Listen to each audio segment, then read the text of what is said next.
Shalom, queridos. Deus abençoe a sua vida poderosamente.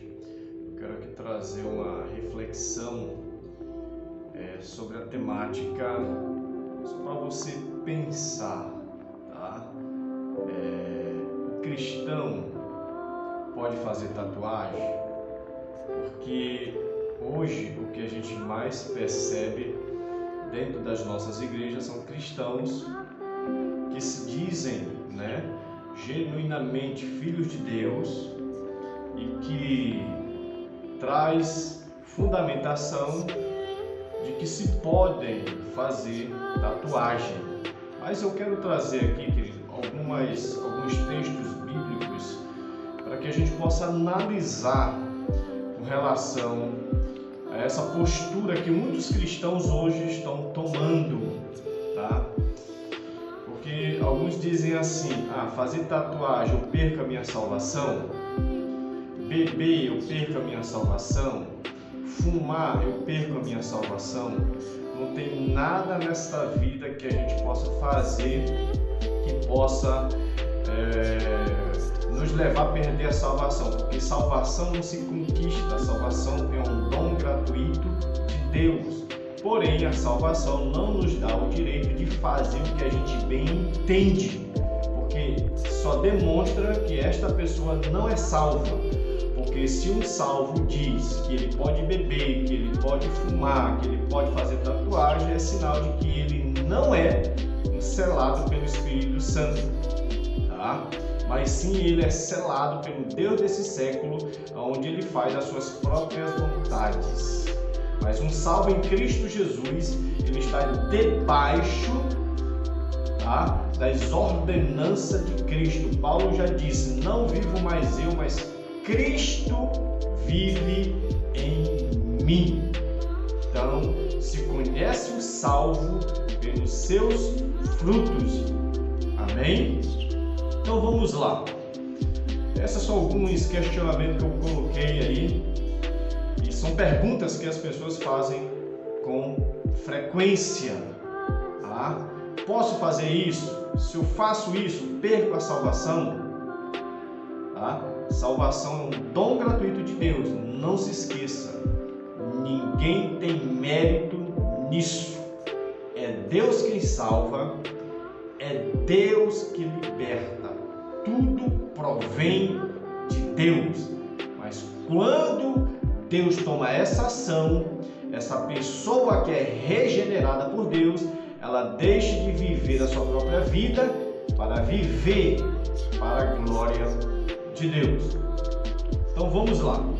Queridos, nós vamos perceber na carta de João, no capítulo 3, Jesus dizendo para Nicodemos: é necessário você nascer de novo. E quem nasce de novo jamais pode ter essas posturas ou esses pensamentos mudanos, tá? Porque ele é uma nova criatura em Cristo Jesus.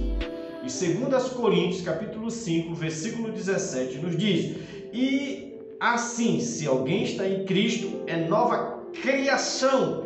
As coisas antigas já passaram e eis que tudo se fizeram novas.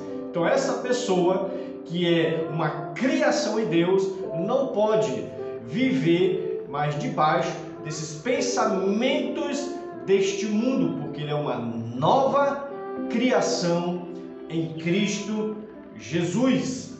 E a palavra de Deus também vai nos dizer no Evangelho de João, no capítulo 8, aonde Jesus nos diz algo bastante interessante, no versículo 32: e conhecereis a verdade, e a verdade vos libertará.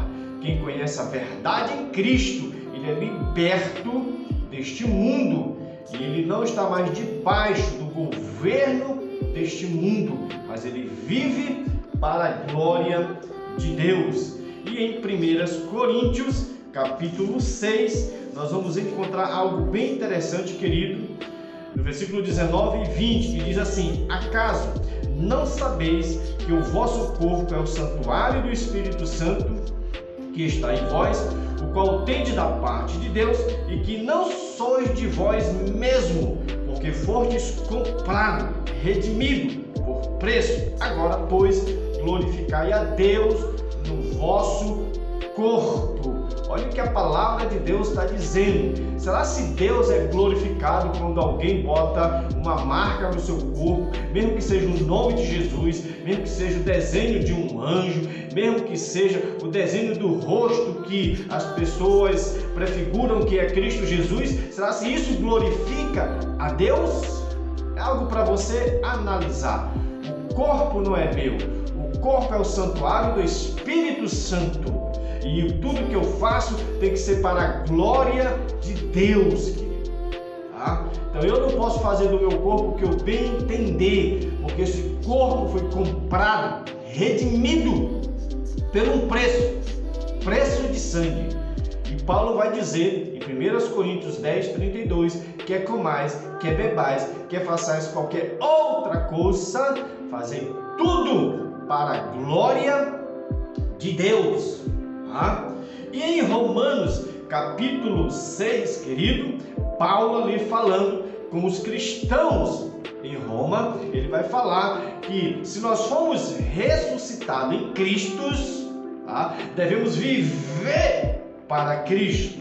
Olha o que ele diz aí no versículo 6 de Romanos 6, sabendo isto que foi crucificado com ele o nosso velho homem, para que o corpo do pecado seja destruído e não sirvamos o pecado como escravo, porquanto quem morreu está justificado do pecado. Ora, se já morremos com Cristo, cremos que também com ele viveremos, sabedores de que, havendo Cristo ressuscitado dentre os mortos, já não morre, a morte já não tem domínio sobre ele, pois quanto a ter morrido de uma vez para sempre, morreu para o pecado, mas quanto a viver, vive para Deus. Assim também vós, palavra agora para nós, considerai mortos para o pecado, mas vivo para Deus em Cristo Jesus.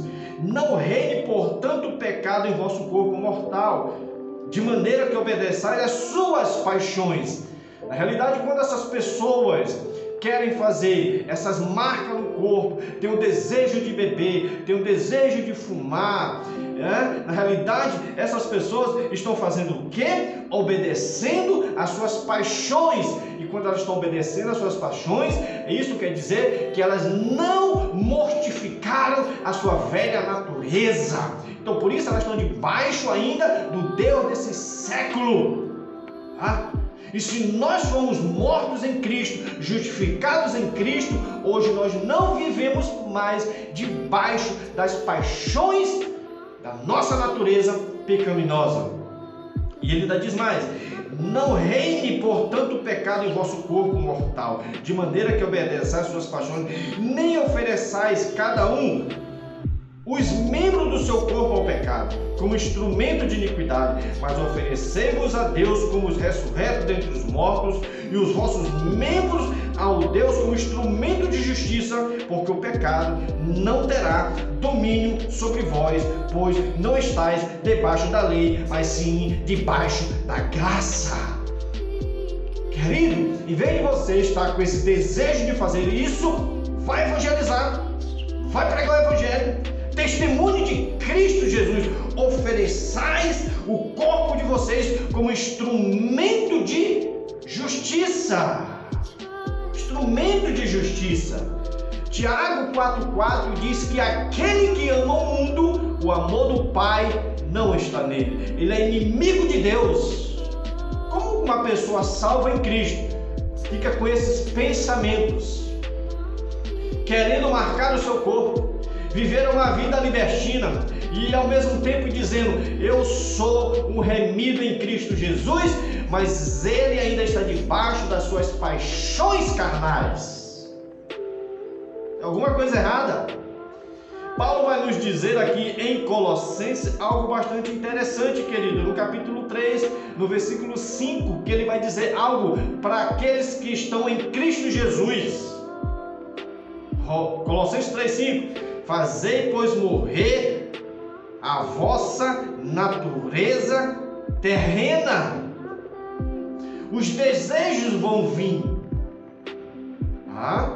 a vontade vai vir, mas a Bíblia nos orienta como redimidos, como regenerados, como salvos em Cristo Jesus, que nós devemos fazer morrer a nossa velha natureza. E aqueles que têm a sua velha natureza morta em Cristo Jesus, em Colossenses capítulo 3, no versículo 1 e no versículo 2, vai dizer assim: portanto, se fortes ressuscitados ou regenerados juntamente com Cristo, buscai as coisas do alto, onde Cristo vive, assentado à direita de Deus. Portanto, pensai nas coisas do alto, não nas que são daqui da terra. Se você pensa em fazer isso com o seu corpo, se você é uma pessoa que se embriaga, se você é uma pessoa que fuma e está dizendo, isso é algo natural, a Bíblia está dizendo que aquele crente que é regenerado, aquele crente que morreu em Cristo, está ressuscitado em Cristo, ele busca as coisas do alto, ele pensa nas coisas do alto, porque ele não é mais morador dessa terra, mas ele é um peregrino, ele é um sacerdote, ele é um embaixador de Cristo, não para fazer a sua vontade, mas para fazer a vontade do Senhor. Pense sobre isso, querido. Deus não nos chamou para viver uma vida libertina. Deus nos chamou para viver para a sua glória, para que o seu nome venha a ser glorificado aqui na terra. Em Mateus 5,16 nos diz algo interessante: assim brilhe a vossa luz diante dos homens, para que o Pai seja glorificado. Então nós fomos chamados para glorificar o nome de Jesus, não para fazer a nossa própria vontade. Mas você pode estar se perguntando: eu me converti e eu já vim com o meu corpo cheio de tatuado. Não tem problema, querido. Não importa como você veio a Cristo, mas se você é de Cristo, a sua postura hoje é uma postura nova, uma nova criação, uma nova criatura em Cristo, onde os teus prazeres não estão mais para este mundo, mas para a glória de Deus. Amém? Então não se preocupe, porque você pode estar imaginando, e até fazendo alguns pensamentos disfuncionais, criando crenças na sua vida, ao ponto de você imaginar: e agora? O que será de mim? Aquele que está em Cristo é nova criatura. As coisas velhas já ficaram para trás e tudo se fez novo e está se fazendo novo na nossa vida, porque hoje não vivemos mais debaixo do Deus desse século, fazendo a nossa própria vontade. Hoje a minha vontade é fazer para a glória do nosso Senhor Jesus Cristo. Que Deus nos abençoe.